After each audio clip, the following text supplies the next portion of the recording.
Irmãos, a Santa Ceia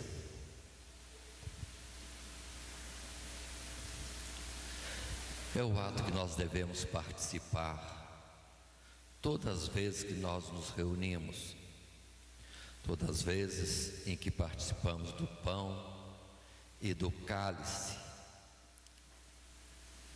e tudo isso no sentido de anunciar a morte do Senhor até que venha.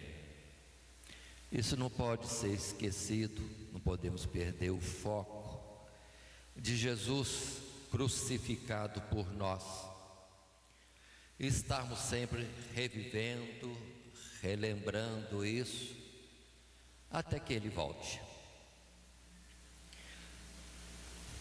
Os nossos pecados, as nossas transgressões levaram Jesus a esse sofrimento tão terrível.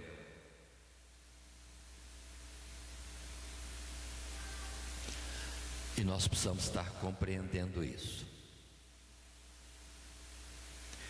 Mas, entretanto, observem que na sua morte, Jesus, conforme diz a palavra, foi como um cordeiro mudo, levado ao matadouro. Muitas questões há entre nós mesmos aqui na igreja. Há também muitas questões que nos envolvem neste mundo que jaz em trevas.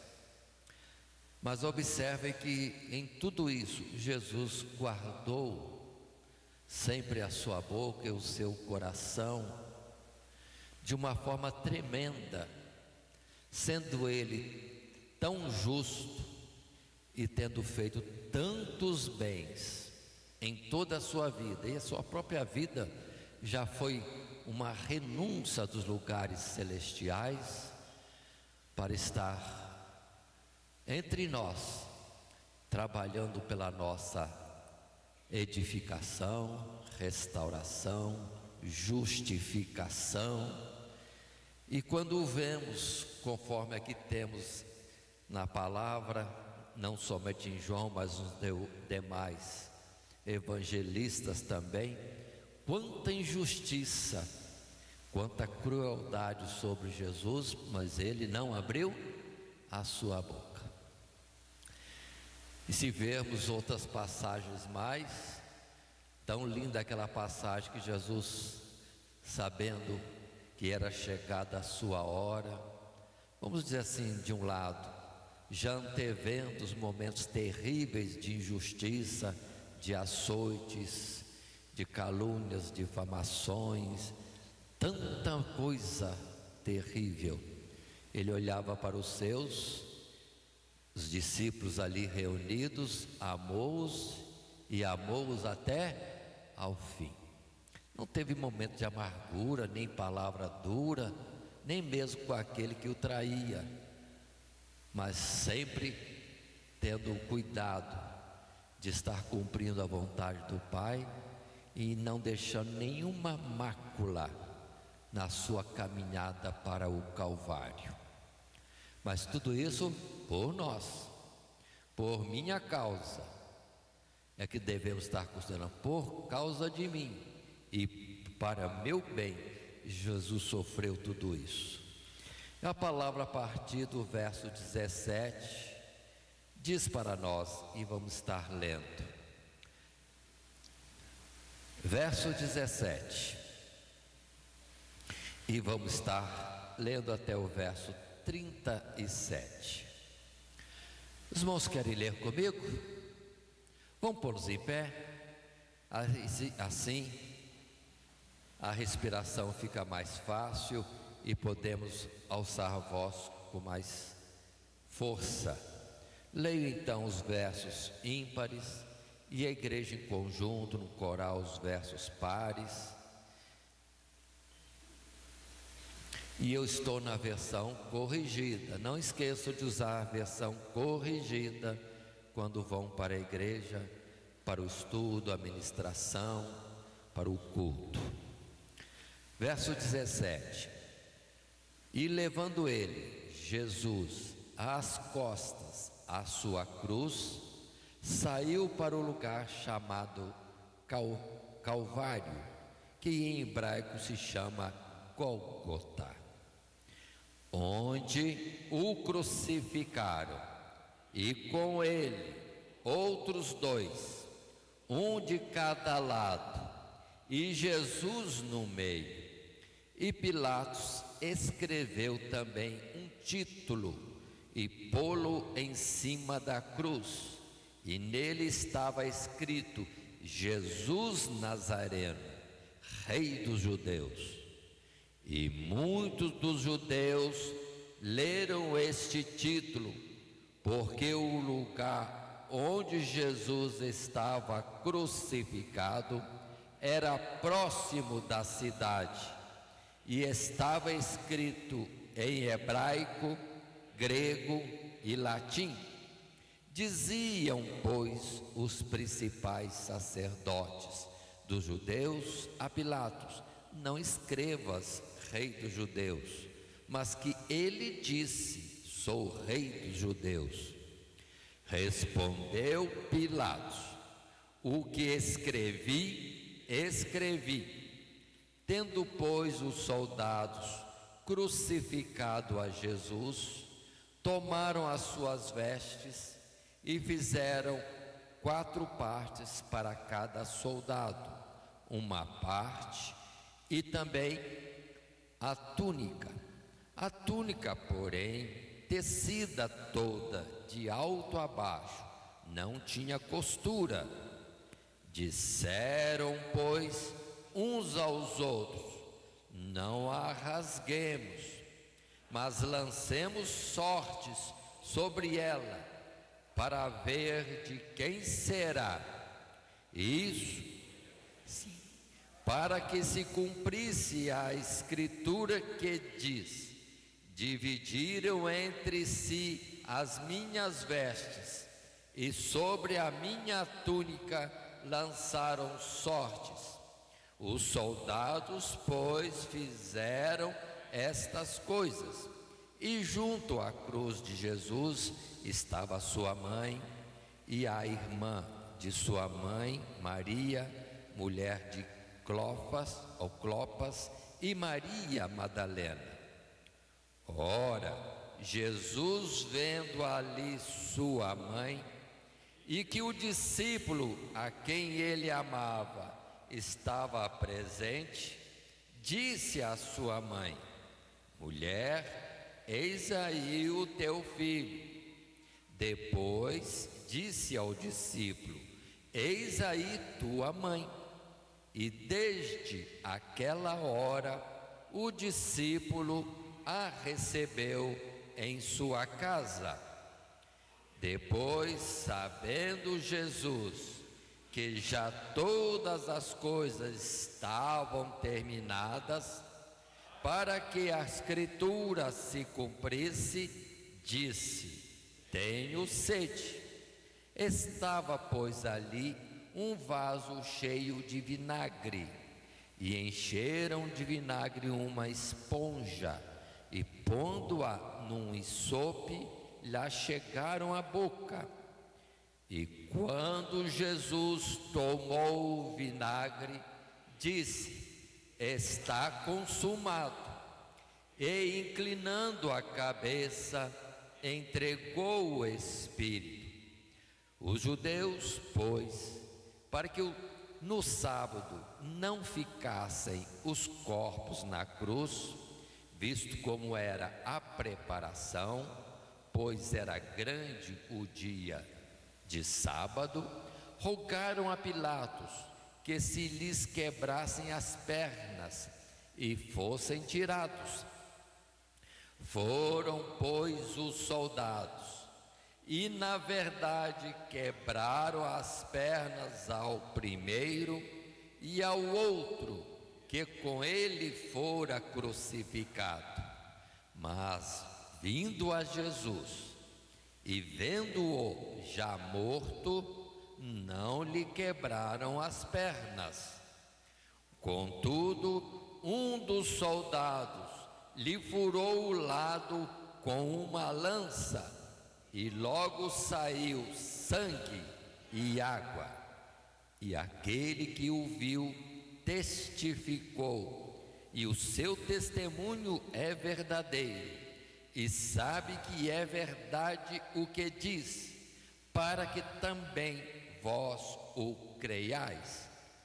Porque isso aconteceu para que se cumprisse a Escritura, que diz: nenhum dos seus ossos será quebrado. E outra vez diz a Escritura: verão aquele que traspassaram. Amém. Tomemos assento.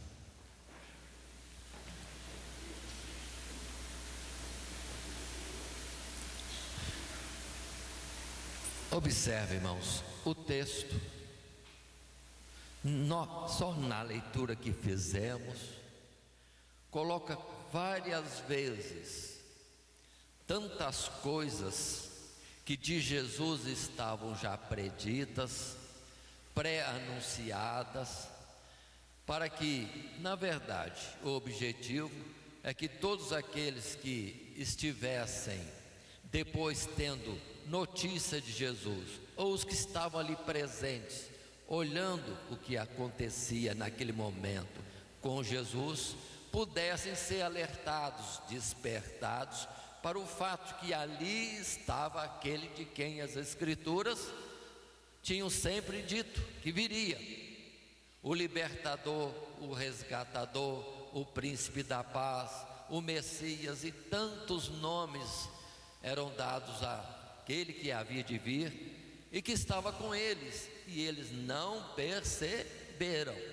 Detalhes mínimos como vinagre, detalhes como colocado entre malfeitores, detalhes como o ser traspassado, nenhum dos seus ossos seria quebrado, tanta coisa, justamente para que todos compreendessem que ali estava aquele que tem poder de tirar o pecado do mundo, o Cordeiro de Deus. Tudo isso estava feito, irmãos, mas observe a dureza de tantos corações dos que contemplavam, observavam e não se ligavam com o fato de que tudo estava escrito, tudo estava predito. Para nós também, irmãos, precisamos estar atentos, porque as Escrituras, colocando isso e tantas coisas mais, até mesmo sobre o sofrimento e os tempos difíceis do fim, a apostasia da igreja, o levantar de homens ímpios, misericórdia, mudança das leis, o afastamento grande de Deus, tantas coisas colocadas, é para nós entendermos que o fim já está próximo, a cada tempo mais próximo. Vamos entender esse particular. Os dias que os irmãos estão vivendo não existiram antes. Não existiram antes. Outros modos de viver, os mais velhos, que têm mais idade, viveram e já se assustam com os momentos que hoje estamos vendo, passando, os tipos de dificuldades, tentações e tantas coisas que acontecem ao nosso redor de injustiça. Para nós é espantoso, mas que absurdo, como pode? E parece até que Deus não age, não há repreensão do alto céu. Mas a palavra nos previne que tudo isso aconteceria e que nós devemos estar atentos, que o juízo de Deus certamente virá, só que tem o seu tempo determinado. E nós? E nós? Nós devemos estar observando tudo isso, mas não nos deixando levar por coisa alguma, mas antes estando atentos, vigilantes, procurando viver de uma vida sóbria, justa, santa, aguardando a vinda de Cristo Jesus, porque Jesus certamente virá. E quando Ele vier, como nos achará? Existindo, vivendo no momento decisivo em que Ele nos chamar. E lembre-se que isso pode ser numa enfermidade, num mal súbito, num ser de repente recolhido da terra, numa enfermidade mais grave ou menos grave, em que às vezes alguém fica sempre sonhando que vai melhorar, que vai se levantar no dia seguinte, na semana seguinte, e muitas vezes é dali que será recolhido. Mas a palavra já previne, os dias são esses, e de repente sobre nós virá o momento do juízo de Deus, para o Senhor nos recolher, ou então, de fato, a sua vinda gloriosa. Tudo parece, irmãos, demorar-se. Na carta segundo Pedro, podemos folhear a Bíblia e ver como Pedro falou tão fortemente, tão claramente sobre isto. Segunda carta de Pedro, no capítulo 3, no primeiro verso diz ele: amados, escrevo-vos agora esta segunda carta, em ambas as quais desperto com exortação o vosso ânimo sincero, para que vos lembreis das palavras que primeiramente foram ditas pelos santos profetas, e do mandamento do Senhor e Salvador, mediante os vossos apóstolos. Sabendo isso, que nos últimos dias virão escarnecedores, andando segundo as suas próprias concupiscências, e dizendo: onde está a promessa da sua vinda? Porque desde que os pais dormiram, todas as coisas permanecem como desde o princípio da criação. Eles voluntariamente ignoram isto, que pela palavra de Deus, já desde a antiguidade existiram os céus e a terra, que foi tirada da água, e no meio da água subsiste, pelas quais coisas pereceu o mundo de então, coberto com as águas do dilúvio.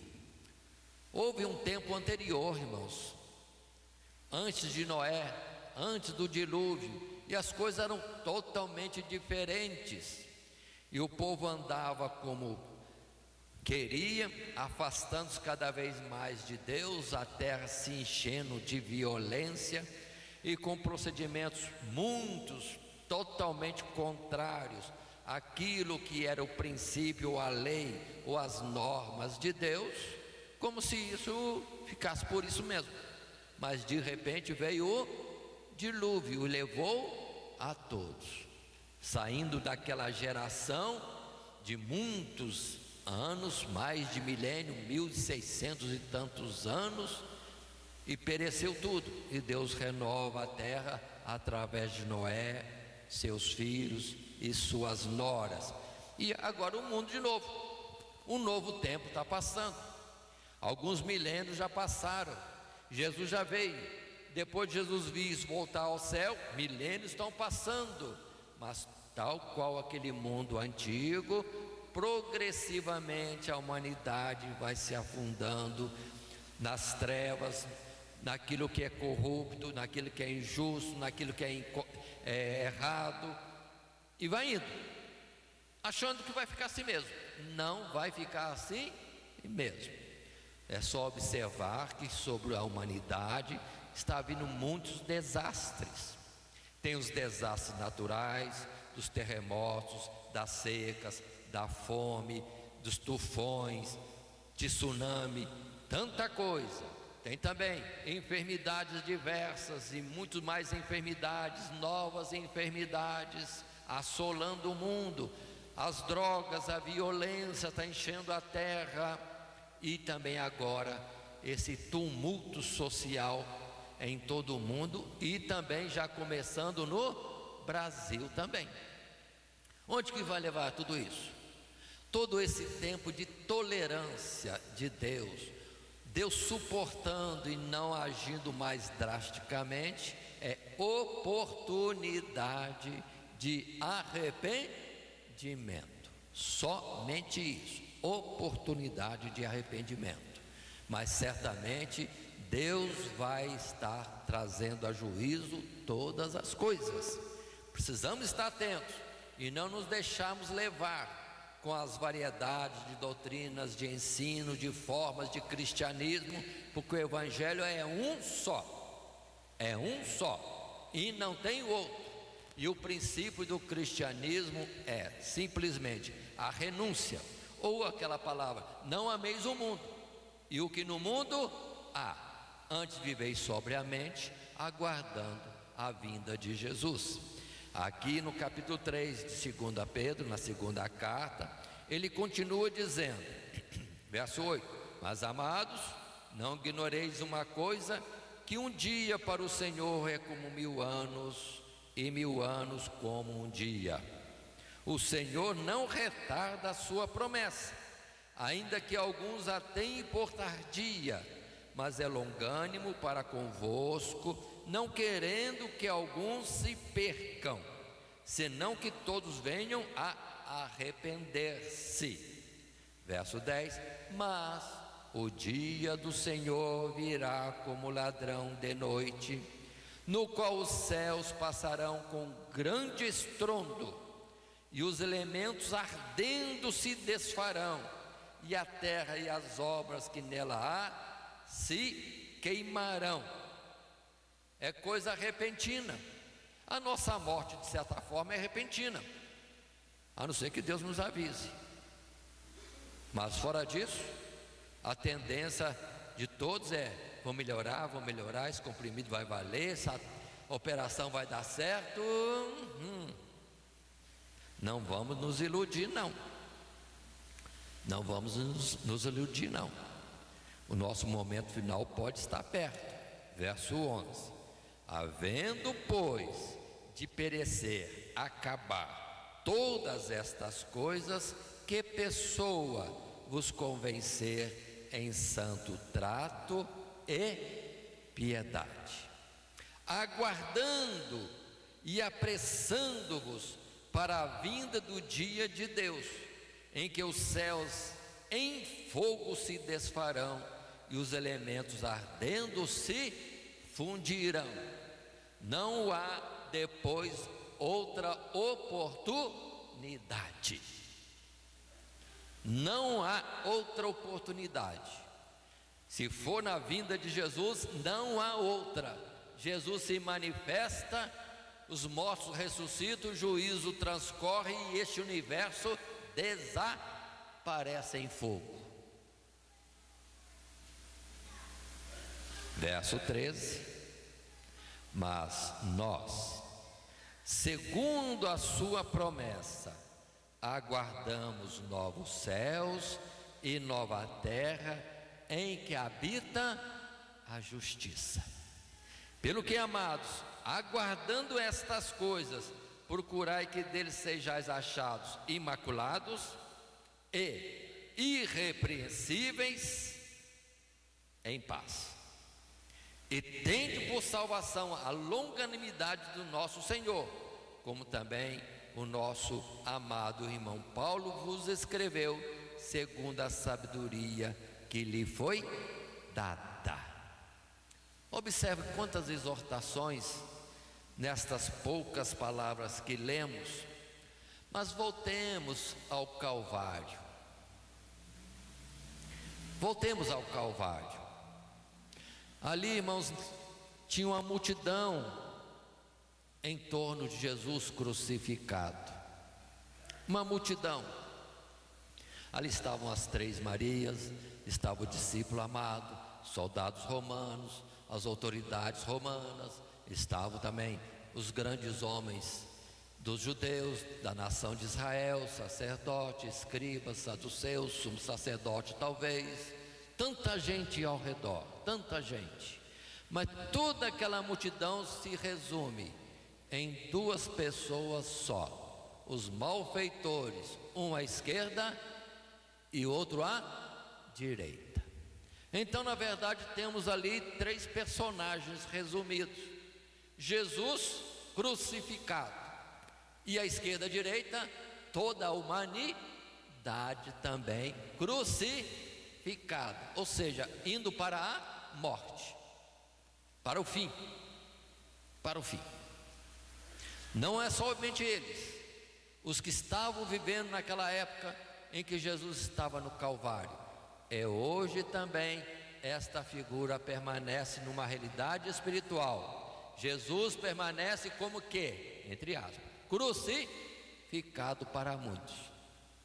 E muitos estão nos seus males, nas suas ofensas, nas suas transgressões, nas suas desobediências, nas suas corrupções, também condenados à morte. E como que crucificados também, à direita ou à esquerda.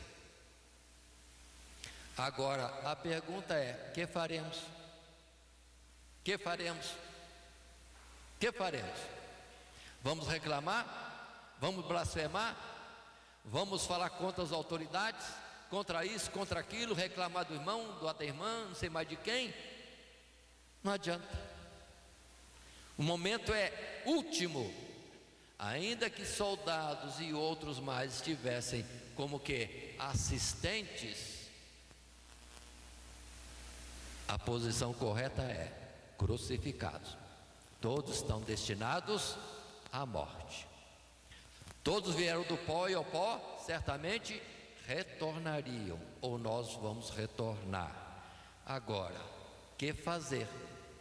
Um dos malfeitores zombava, juntava-se com a multidão, olhava para Jesus, dizia: se de fato você é o Cristo, desce da cruz e livra a gente também. Para viver no pecado? Não. Para viver no pecado, não. Para acabar com o pecado, Jesus permaneceu na cruz. Se ele descesse, nós não éramos resgatados, redimidos. O Cordeiro não foi morto para tirar os pecados do mundo. Não, permaneceu firme, crucificado, injustamente, mas permaneceu. Até que enfim o outro malfeitor olhou para Jesus, repreendeu primeiro e disse: olha, nós fizemos o que fizemos, merecemos morrer, mas este, que mal fez ele? Reconhecimento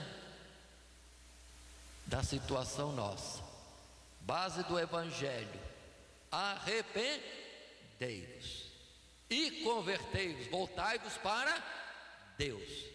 Foi o que aquele malfeitor fez, olhou para Jesus, últimos instantes, sem entender muito bem as coisas, mas num ato de justiça disse: Senhor, lembra de mim quando estiveres no teu reino. E Jesus volta-se para ele e diz: hoje mesmo estarás comigo no paraíso. Que maravilha! Rápido, fácil. Não é bem assim, né, irmãos? Parece.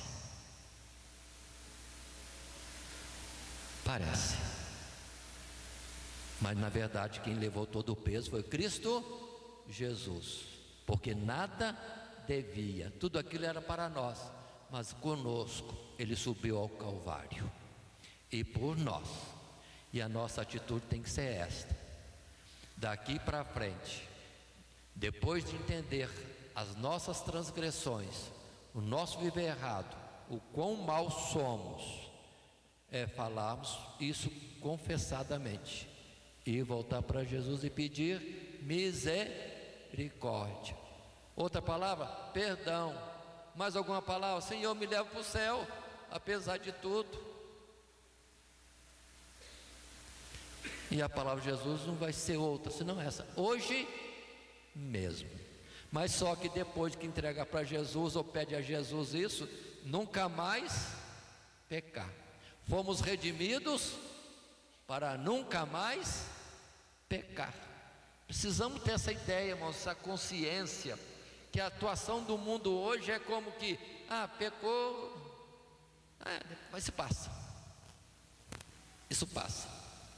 Não passa não, se não houver arrependimento, se não confessar e deixar, a mácula permanece. A mácula permanece. Aí somos entendidos como outro malfeitor, que ainda que em momento de condenação, ainda praticamente zombamos de Jesus, rimos da situação.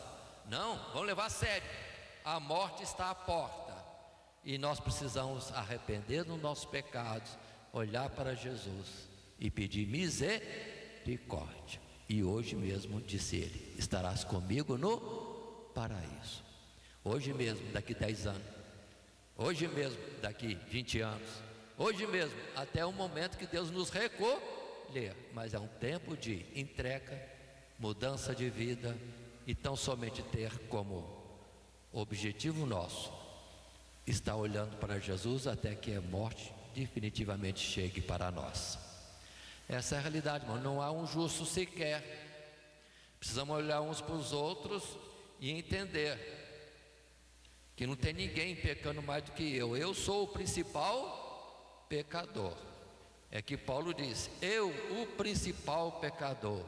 E Jesus nos ensinou primeiro tirar a trave que está diante dos nossos olhos, para depois ajudarmos o irmão a tirar o cisco que está nos seus olhos.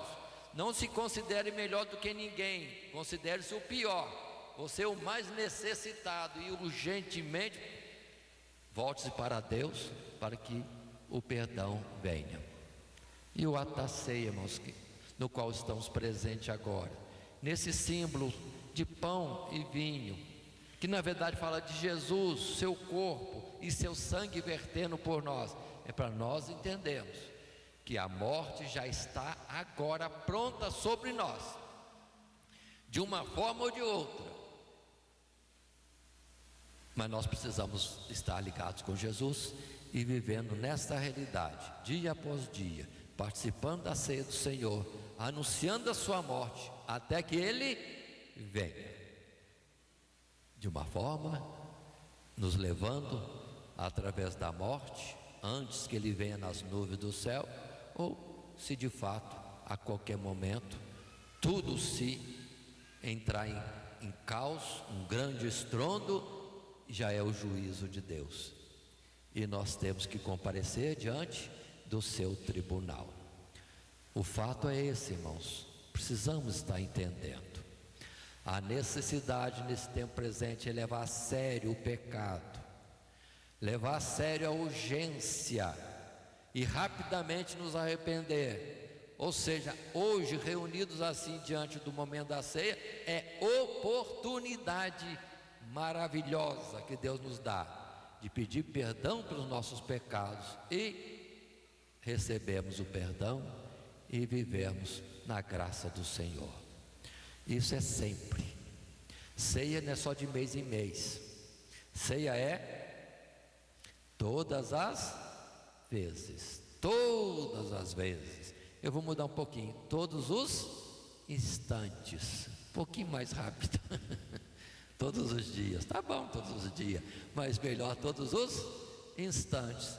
É o modo de dizer, andar com Deus, é continuamente, a coisa contínua e não só continuada, é contínua, sem interrupção, não linha tracejada, é uma linha cheia, acompanhando os passos de Cristo Jesus. Amém?